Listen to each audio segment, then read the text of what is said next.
बसस्थानकावर झालेल्या बलात्कार प्रकरणातील आरोपी दत्तात्रय गाडे याची धक्कादायक माहिती आली समोर। स्वारगेट बसस्थानकावर झालेल्या बलात्कार प्रकरणातील आरोपी दत्तात्रय गाडे हा सराईत गुन्हेगार असल्याचे तपासादरम्यान उघडकीस आले आहे।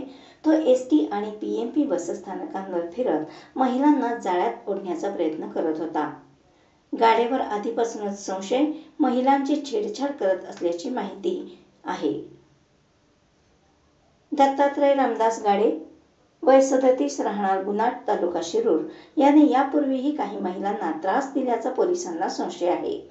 पोलिसांच्या मते तो नेहमीच स्वारगेट एसटी स्टँडवर उपस्थित असायचा आणि तिथली संपूर्ण माहिती त्याला ठाऊक होती।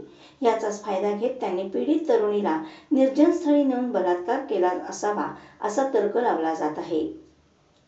यापूर्वीही स्वारगेट बसस्थानकावर महिला आणि मुलींची छेडछाड होत असल्याच्या अनेक तक्रारी आल्या होत्या।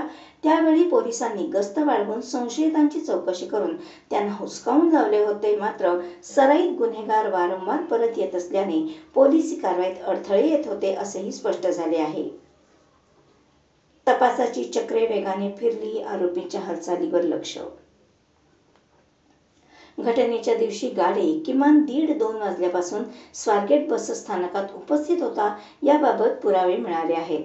त्यानंतर पोलिसांनी सीसीटीव्ही फुटेज तपासून आणि त्याच्या घराची झडती घेऊन तपासाची गती वाढवली। गाडेचा आणखीही काही गुन्ह्यांशी संबंध असण्याची शक्यता वर्तवण्यात येत आहे।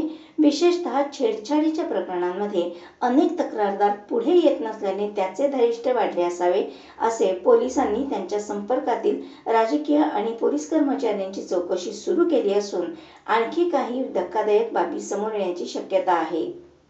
त्याच्याबाबत कोणतीही माहिती मिळाल्यास तातडीने पोलिसांशी संपर्क साधण्याचे आवाहन करण्यात आले आहे।